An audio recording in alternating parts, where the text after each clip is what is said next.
Ah, il manque le diapo, ouais.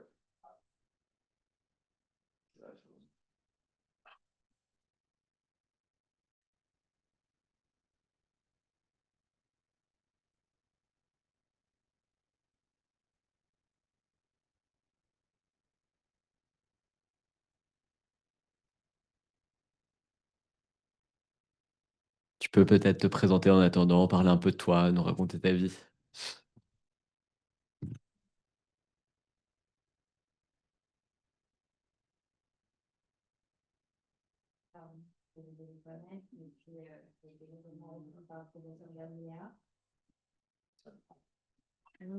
Donc, on m'a demandé de faire un topo intitulé De l'œil au cerveau. Donc, j'ai décidé de vous parler de la démarche diagnostique en neuro-ophtalmo. Donc, comment, à partir d'un déficit visuel, on arrive à trouver quelle est la pathologie du système nerveux central. Tout ça, ça va passer vers la fin du topo par euh, une réflexion autour du diagnostic des neuropathies optiques. Le nerf optique étant l'organe qui fait le lien entre le globe et l'encéphale. Donc, on va commencer avec des rappels, même si je ne pensais pas que vous étiez aussi bon en neuro-ophtalmo que ce que j'ai entendu lors du topo précédent, mais ça fera du mal à personne, je pense. Ensuite, on parlera de comment localiser l'atteinte au niveau du système nerveux central à partir du champ visuel. Et troisième étape du raisonnement diagnostique en neuro-ophtalmo, c'est la réflexion concernant le mécanisme physiopathe.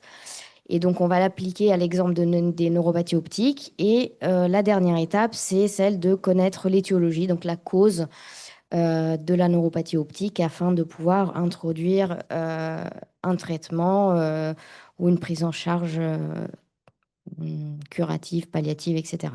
Donc, concernant les prérequis, le nerf optique commence dans la rétine. Donc, le premier neurone, c'est celui de la cellule bipolaire qui fait synapse avec la cellule ganglionnaire qui se trouve ici, dont l'axone va donner le nerf optique.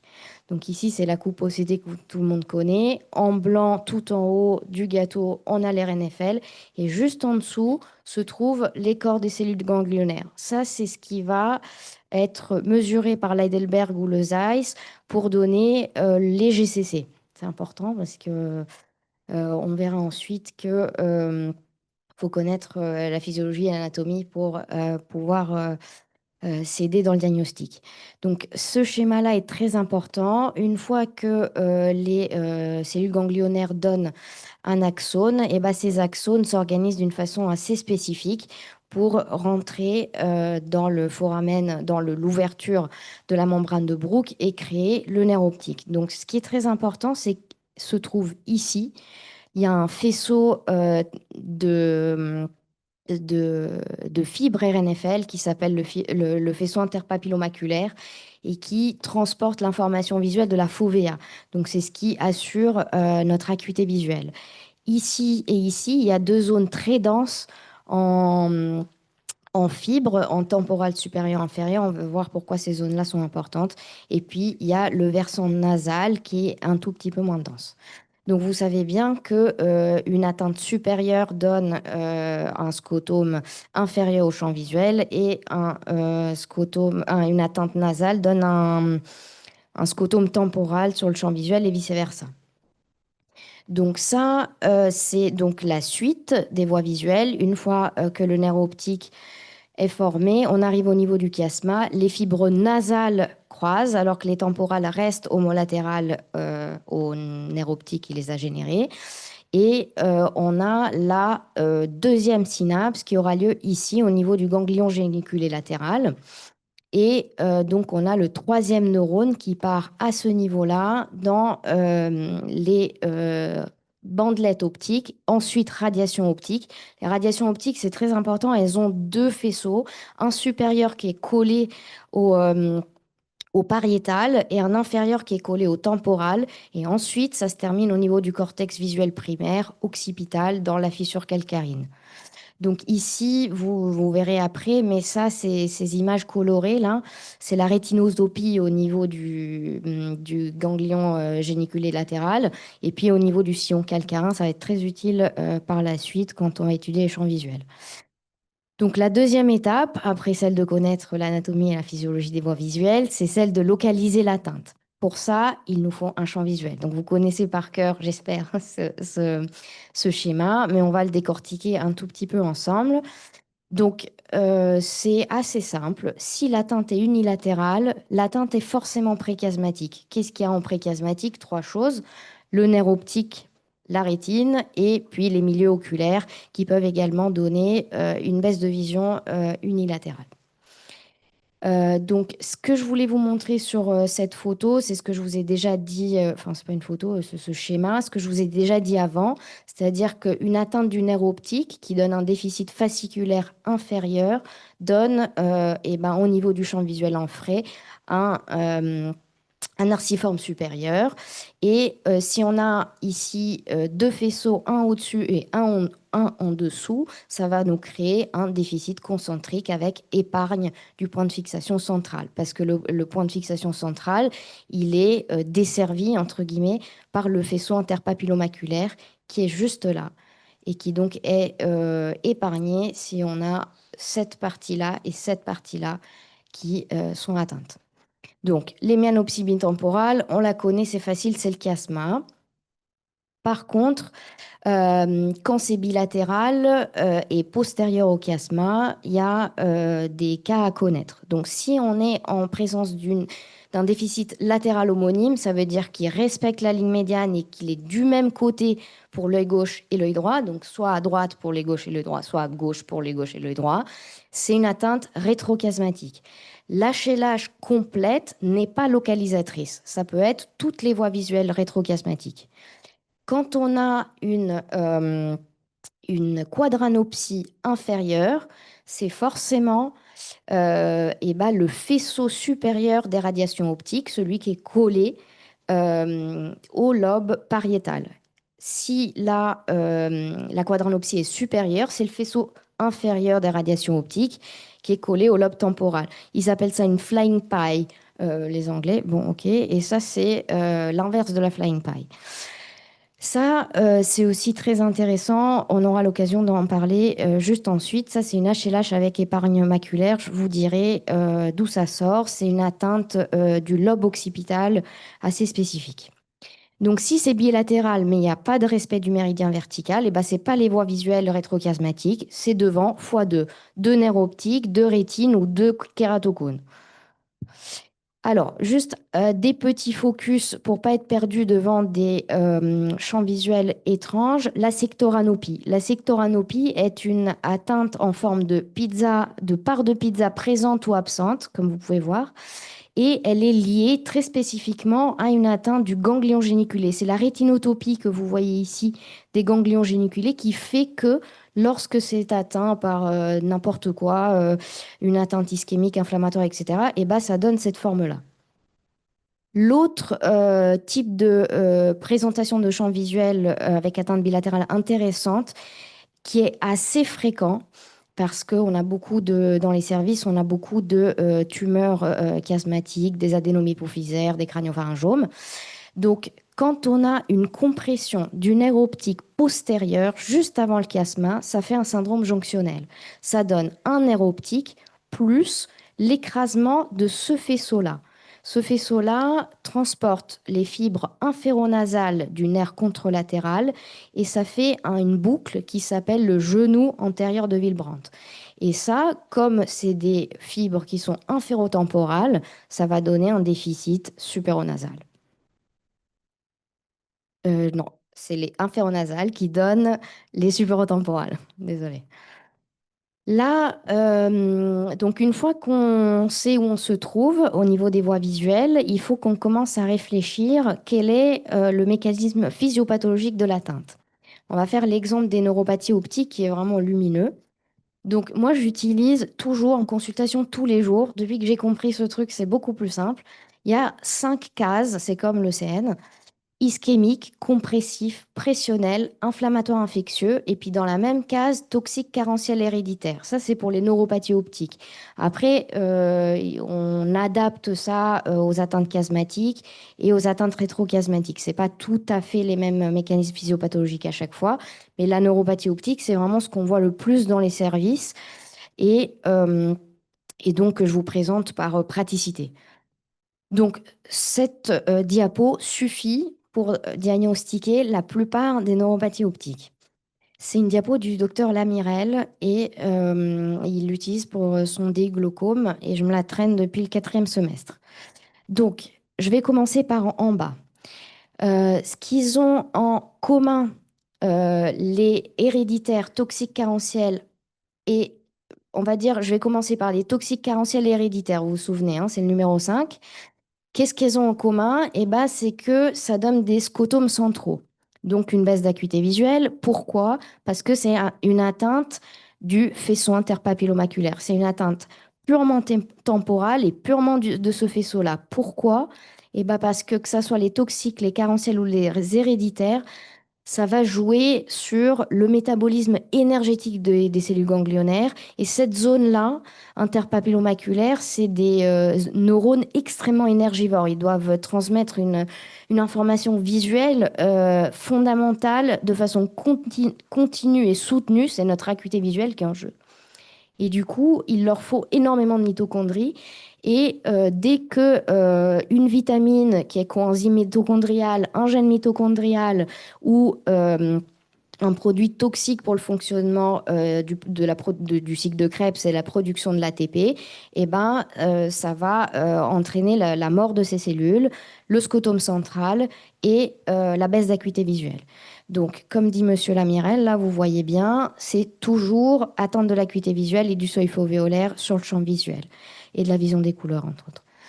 Les inflammatoires infectieuses, pourquoi ça donne également de l'acuité visuelle et baisse du seuil fovéolaire? C'est pas le même mécanisme. Les inflammatoires infectieuses donnent une atteinte qui est globale. Donc, tous les secteurs sont atteints, y compris le temporal. À l'ECN, on apprend scotome central, sécocentral. C'est pas vrai. Dans l'ONTT, qui est l'optique optique neuropathie treatment trial, qui est c'est l'étude sur le traitement de la CEP. Il montre qu'en aigu, on peut avoir n'importe quel champ visuel pour une neuropathie optique inflammatoire de CEP. Donc, c'est des atteintes diffuses, y compris du temporal. Donc, ça peut donner n'importe quoi en champ visuel, mais généralement baisse d'acuité visuelle et du seuil fovéolaire. Ici, ce groupe-là, il est très intéressant. Il se trouve là en 3. Et en fait, c'est tout ce qui appuie sur la tête du nerf optique. Le glaucome, c'est la PIO. Les œdèmes chroniques de stase, c'est l'œdème papillaire de l'HTIC, par exemple. Et les drusènes papillaires, c'est les billes calciques qui appuient sur les fibres avoisinantes. Et en fait, qu'est-ce que ça donne? Ça donne un seuil fovéolaire et une acuité visuelle longtemps préservée. En fait, ça donne des atteintes concentriques avec épargne du point de fixation. C'est exactement ce que je vous ai montré tout à l'heure, c'est-à-dire que la zone où l'encombrement stérique des fibres RNFL est le plus important, c'est le temporal sup ici, où j'ai ma flèche, et le temporal inf, ici, le vert foncé et le bleu clair. Donc c'est là où la pression a le plus d'effets délétères parce que déjà, elles sont les unes sur les autres comme des sardines à ces deux endroits-là spécifiques. Et donc, ça donne un scotomarciforme sup et un inf qui fusionnent pour donner une atteinte concentrique. Mais l'acuité visuelle est à 10 dixièmes jusqu'à la fin. Ou en tout cas longtemps pour ce qui concerne les œdèmes de stase de l'HTC. Deux dernières catégories, c'est les ischémiques et les compressifs. Pourquoi on peut tout voir? Eh ben, donc on peut avoir une conservation de l'acuité visuelle ou non, et les champs visuels, on peut tout voir. Pourquoi? Eh ben, c'est parce que ça dépend de l'endroit où, par exemple, la tumeur comprime. Donc, on peut tout voir parce que si c'est supérieur, eh ben, le déficit va être inférieur. Si c'est pas temporal, eh ben, on aura épargne visuelle. Donc, C'est pareil pour les ischémiques parce qu'en fait, chaque individu a une vascularisation de la tête de nerf optique à partir des artères ciliaires qui est un petit peu unique. Donc, en fonction de ce qui se bouche, eh ben, ça donne des atteintes différentes de ces cadrans-là et donc tout peut se voir. Je termine sur les étiologies. Je vous montre juste que quelques images après, je vous laisse partir manger. Euh, j'ai déjà viré les cas cliniques pour que vous endormiez pas. Donc, pour ce qui concerne les ischémiques, donc je vous ai fait des petites listes avec des images des causes les plus fréquentes. Donc ça, c'est la dernière étape, les étiologies. Il faut qu'on sache où on se situe, quel est le mécanisme physiopathe, et après, on déroule les étiologies, comme à l'ECN. Donc, pour ce qui concerne les neuropathies ischémiques, bon, vous connaissez par cœur, hein, c'est les NOIA, les névrites optiques ischémiques antérieures par occlusion des branches des artères ciliaires postérieures qui nourrissent la tête du nerf optique. Et donc, on a les artéritiques avec ortone et les non-artéritiques. Les différences entre les deux, c'est que d'un côté, on a un vieux de 90 ans avec un ortone, mal de tête, signe du peigne, etc. Et de l'autre, c'est quelqu'un d'un tout petit peu plus jeune, toujours au-dessus de 50 ans, qui a des petites papilles pleines et bien cardiovasculaire en termes de facteurs de risque. L'acuité est variable dans la noia non artéritique, bon, basse en général, mais on a des noyas à 10 dixièmes. C'est ce que je vous disais tout à l'heure, ça dépend quelle branche artérielle est occluse. Pour la noia artéritique, globalement, c'est des acuités visuelles très très basses, c'est souvent bilatéral, ça s'excave en post-opératoire alors que ça ne s'excave pas pour la noia non artéritique. Les postérieurs, c'est rarissime, j'en ai vu une hier, et donc il n'y a pas d'œdème du tout. C'est une baisse d'acuité visuelle brutale, indolore, sans œdème, et on voit un hypersignal flair en IRM au niveau de la partie postérieure du nerf optique, et c'est des contextes de anémie profonde ou hypovolémie post-opératoire. Ça, c'est un œdème papillaire de Noya. Il ne faut pas retenir que c'est le déficit altitudinal. C'est rare. C'est plus le glaucome, le déficit altitudinal. La Noya, il y a de tout. Ça, c'est un œdème pâle de Noya artéritique. Et ça, c'est NOIP. Donc, les étiologies des neuropathies optiques compressives, le premier, pardon, c'est le méningiome, hein. Clairement. Après, on peut avoir, bien sûr, le base-dos et puis toutes les tumeurs de l'orbite et les tumeurs du chiasma comme les craniopharyngiomes, les gliomes, les adénomes qui arrivent vers l'avant. Mais la première cause, c'est le méningiome au niveau du nerf optique. À votre gauche, vous avez une image en rail, c'est typique du méningiome de la gaine. Et à droite, c'est un sphénorbitaire qui vient comprimer la portion canalaire du nerf optique vers l'avant. Les étiologies des neuropathies pressionnelles, on en a déjà parlé parce que c'était partie intégrante de leur mécanisme physiopathe. Donc, vous avez tout à gauche le glaucome, au milieu les drusènes, visibles en autofluo, et tout à droite l'œdème d'HTIC. Vous vous souvenez, hein, ceux-là, ils ont 10 dixièmes, longtemps, c'est concentrique. Les étiologies de neuropathie optique inflammatoire, alors il y en a beaucoup. En gros, il y a les démyélinisantes, la sarcoïdose et les infections. Voilà. Dans les infections, les plus fréquentes, c'est toujours les mêmes, hein. Lyme, Bartonelle, syphilis et la dernière, c'est la tuberculose. Voilà. Et dans les démyélinisantes, il faut en connaître trois, c'est ce que disait Federico. La CEP, gentille, c'est la femme de 30 ans avec une baisse d'acuité visuelle modérée, un champ visuel normal, rarement bilatéral, très corticosensible et important, il n'y a pas de valeur pronostique de la rapidité de l'instauration du traitement. Ça, c'est le CN. On peut attendre 6 mois, la récupération sera la même, juste moins rapide. Les anti-MOG, c'est méchant, comme les AQP4 et les MOG, c'est méchant. Les MOG, un peu moins méchants que l'AQP4. Donc, les MOG, on peut avoir tout âge et tout sexe pour les MOG. Et c'est souvent bilatéral. Et les MOG, c'est sale en général. C'est un gros nerf optique œdémacié avec une périnévrite immonde qui prend énormément le contraste dans le cône orbitaire. Et c'est très très long, la prise de contraste, est plutôt antérieure, alors que la CEP, c'est court, pas de périnévrite et antérieure aussi. C'est très corticosensible, ça récidive beaucoup, mais c'est très corticosensible. La QP4, pourquoi c'est très méchant? parce que, alors ça peut être bilatéral, il n'y a pas forcément, c'est moins sale, mais c'est plus postérieur, c'est souvent vers le chiasma et c'est pas très corticosensible. Ça récidive beaucoup et surtout, c'est une vraie maladie du système nerveux central avec des grosses atteintes de la moelle. Donc, c'est des gens vraiment handicapés, alors que les MOG, c'est une neuromyélite optique, mais c'est plus le côté visuel que le côté moteur qui est touché. Les neuropathies optiques toxiques et carentielles, juste un mot. Donc, je vous ai déjà dit la pâleur des nerfs optiques. Là, il y a un pseudodème avec une atrophie temporale. Ça, c'est le classique du Gaillet Wernicke. Ils ont plus de secteur temporal, je vous ai dit, il n'y a plus de mitochondries, elles sont mortes avec les cellules ganglionnaires. Mais par contre, il y a une sorte de souffrance œdémateuse du reste du nerf optique et ça donne des scotomes centraux. Là, il avait une prise de contraste des corps mammillaires qu'on voit aussi dans les carences zombien et l'encéphalopathie de Gaillard-Wernicke. Le Leber port terminé, je vous ai déjà expliqué que, enfin, on va dire, c'est là une physiopathe qui peut ressembler à celle des neuropathies optiques toxiques et carentielles.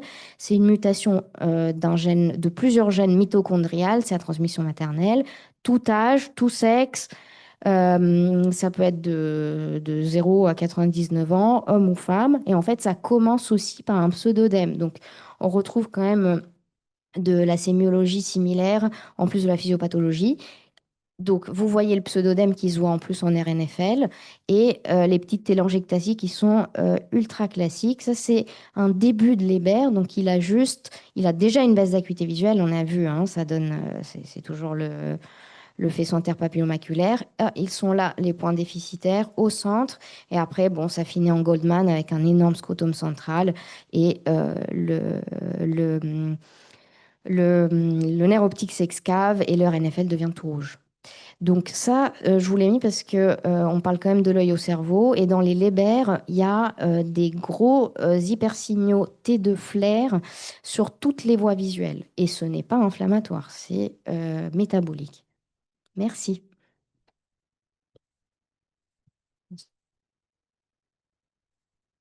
Merci beaucoup, Margarita.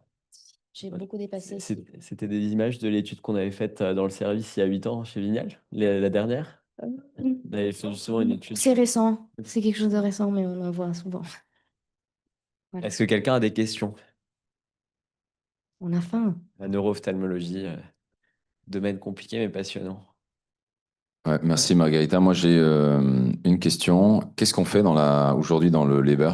Est-ce qu'il y a il y a un traitement, je crois? Non, il n'y a pas de Il n'y traitement. a pas de traitement. Non. Ah mince. Il y a toujours la Raxone, qui est un mécanisme antioxydant qu'on prescrit mais qui ne marche pas, ou peu, ou en tout cas sert surtout pour stabiliser. Mais nous, ce qu'on fait, c'est qu'on le prescrit 6 semaines. S'il y a une stabilisation, une amélioration, on renouvelle. Sinon, on arrête. Puis on refait parfois des essais de prescription si le patient est demandeur, etc. Concrètement, il n'y a rien qui fonctionne, hein. C'est la basse vision et c'est tout, malheureusement. Et toute la prise en charge sociale qui est fondamentale, mais qui n'est pas curative. Et puis, bon, effectivement, il y a eu l'étude du docteur Vignal avec l'équipe d'Atlanta qui s'est passée au 15-20 sur la thérapie génique, mais pour l'instant, il n'y a pas d'amélioration enfin, significative de l'acuité visuelle, massive, systématique, quoi.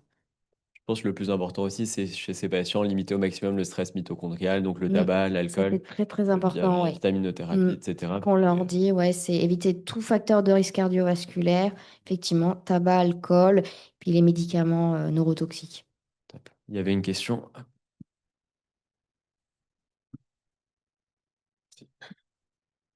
Du coup, merci pour le topo, c'était très bien. Je voulais juste poser une question. On découvre parfois d'une façon fortuite lors des consultations une atteinte au niveau temporal au RNFL bilatéral avec des patients en général qui sont jeunes, à acuité visuelle conservée.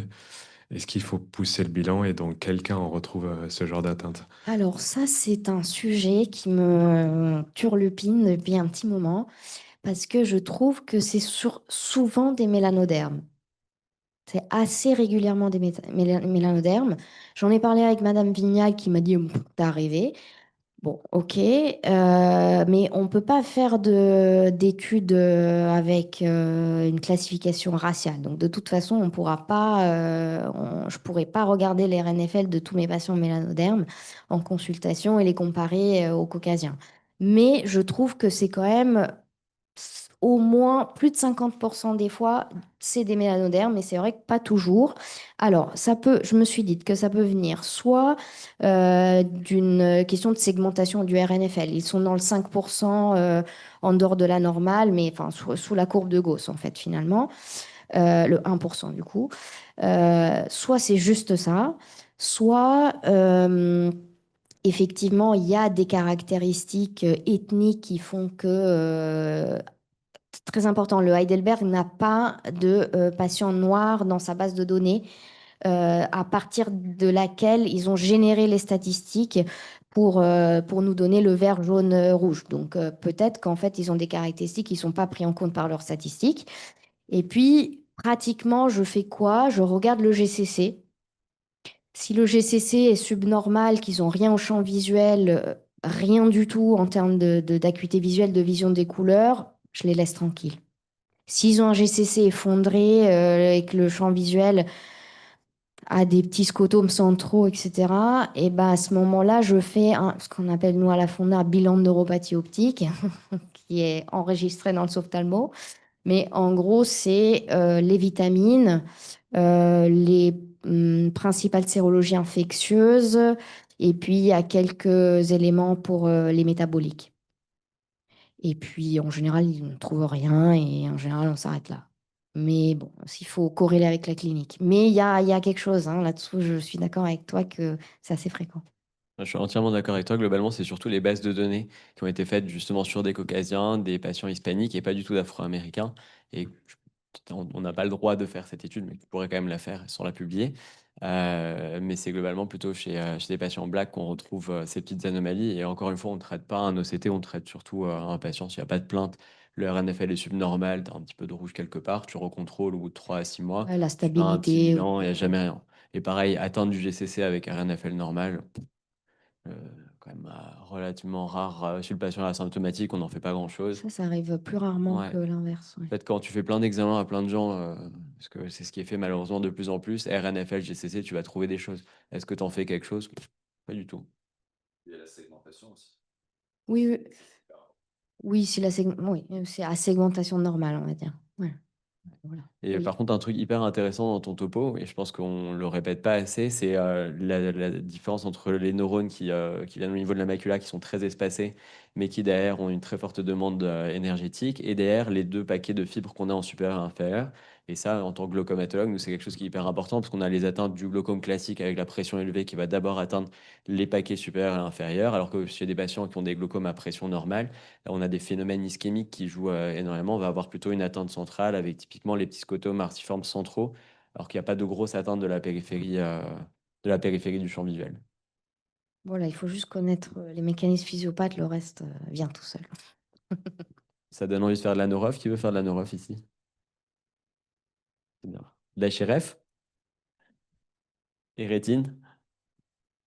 Vas-y, tu veux tout faire, toi, en fait. C'est bien. Bon, bah, top. Je pense qu'on peut On peut démarrer. clore ouais, la matinée. Bah, merci à tous. C'était vraiment génial.